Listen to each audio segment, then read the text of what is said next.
What did the Queen really say to Harry when he asked for her permission to marry Meghan? Was the monarch miffed about the couple's decision to raise their family in America? Turns out, a lot of hidden truths have surfaced since she passed away. It's only been a year since Queen Elizabeth II, the longest-reigning monarch of the United Kingdom, passed away. And yet, so much has changed in her realm and in her family since her death that it's hard to believe. Her eldest son, King Charles III, ascended the throne and took part in an impressive coronation ceremony in May 2023, the likes of which had not been seen since the Queen's own coronation 70 years prior. I, William, Prince of Wales, pledge my loyalty to you, and faith and truth I will bear unto you. Prince William and Kate Middleton were made Prince and Princess of Wales, titles formerly held by William's parents, Charles and Diana. Camilla went from being the Duchess of Cornwall to being Queen Camilla. Prince Harry released his bombshell memoir Spare and his hit Netflix docuseries Harry and Meghan. And Sarah Ferguson, Duchess of York, announced that she had been diagnosed with breast cancer. All of that being said, it's been quite a year for the royal family, but in the wake of the Queen's passing, the world has not stopped remembering her, mourning her, or discussing her. And through all of this discussion and remembrance have come multiple revelations that had been unknown to the public during Queen Elizabeth's life. Oh, really?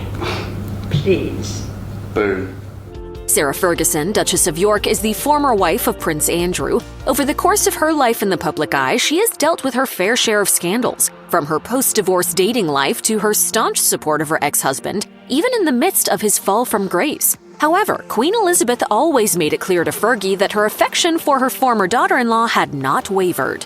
Before the Queen passed away, she made sure to give Ferguson a loving and sage piece of advice. In early September 2023, just about a year after the Queen's heartbreaking death, Ferguson revealed on her Tea Time with the Duchess and Sarah podcast that the last thing Queen Elizabeth ever said to her was simply, "Just be yourself, Sarah." She went on to say that this made it clear that the Queen saw that Fergie had tried so often to be someone other than who she truly was in order to fit in and to please everyone. Fergie said, "And she saw it. She just got so annoyed when I wasn't being myself. And that's probably when I got into all the pickles. But now I am myself, and I'm just so lucky to be able to be myself."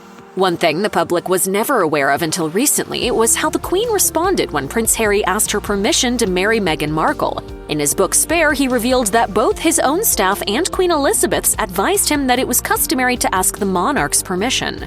He eventually broached the subject when his grandmother was relaxed during a family hunting trip, nervously approaching her and saying, "Granny, you know I love Meg very much and I've decided that I would like to ask her to marry me and I've been told that I have to ask your permission before I can propose."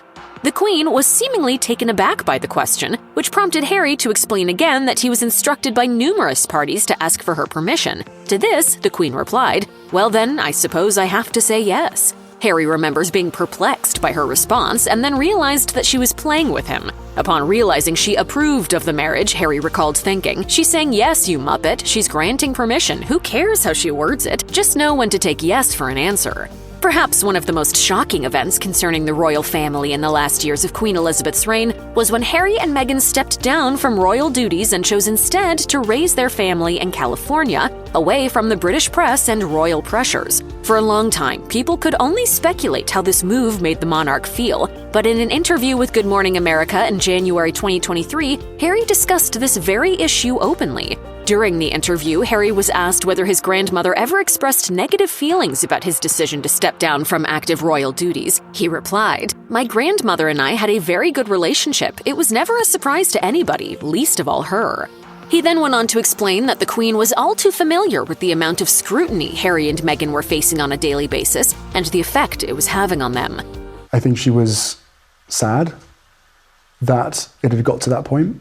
Whenever a family member has publicly discussed the Queen since her death, the tone has been similar to that of Harry's during this interview: warm, somber, loving, and proud. It's clear the impression she made during her momentous reign will never be forgotten.